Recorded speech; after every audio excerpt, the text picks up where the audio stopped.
திறமையில வந்து நீ சூரிய அளவுக்கு அவரோட கால் தூசி கூட நீ வந்து நடிப்பு உனக்கு வராது. 30 லட்சம் கேட்குறாரு நடத்துக்கு ப்ரோ. 30 லட்சத்துக்குலாம் ஒர்த்தே இல்லை ப்ரோ. அந்த ஆளு ஃபர்ஸ்ட் 30 ரூபாய்க்கு நடிக்க சொல்லு ப்ரோ.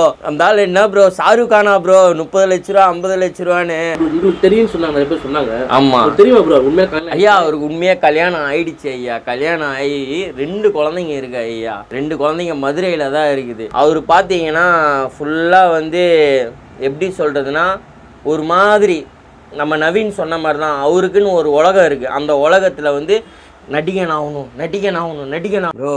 அந்த ஆள் ஃபஸ்ட்டு டாக்டரே கிடையாது ப்ரோ. அந்த ஆள் ஃபஸ்ட்டு வெட்டியான் ப்ரோ. சுடுகாட்டில் போனாலாம் எந்திரியும் தெரியுமா? மடக்கு மடக்கு மடக்கு மடக்கு மடக்கு எந்திரி எந்திரி எந்திரி எந்திரி எந்திரி மடக்கு மடக்கு மடக்கு மடக்குன்னு அந்த மாதிரி தான் இருக்குது ப்ரோ. இதை பார்த்தீங்கன்னா கவர்மெண்ட்டு இதை வந்து எடுத்து கவனிக்கணும். அவர் டாக்டரா இல்லை ஃபோர்ஜெரியா இல்லை சினிமாக்கோசரம் இப்படி பேசுகிறாரா இல்லை சினிமா பைத்தியம் முத்தி போயிடுச்சா என்னன்னு தெரியல. தமிழ்நாடு அரசு தான் இதை கரெக்டாக எடுத்து அவர் ஒரு உண்மையான ஃபிசியோதெரபிஸ்டாக நீங்கள் தான் ஐயா கண்டுபிடிக்கணும்.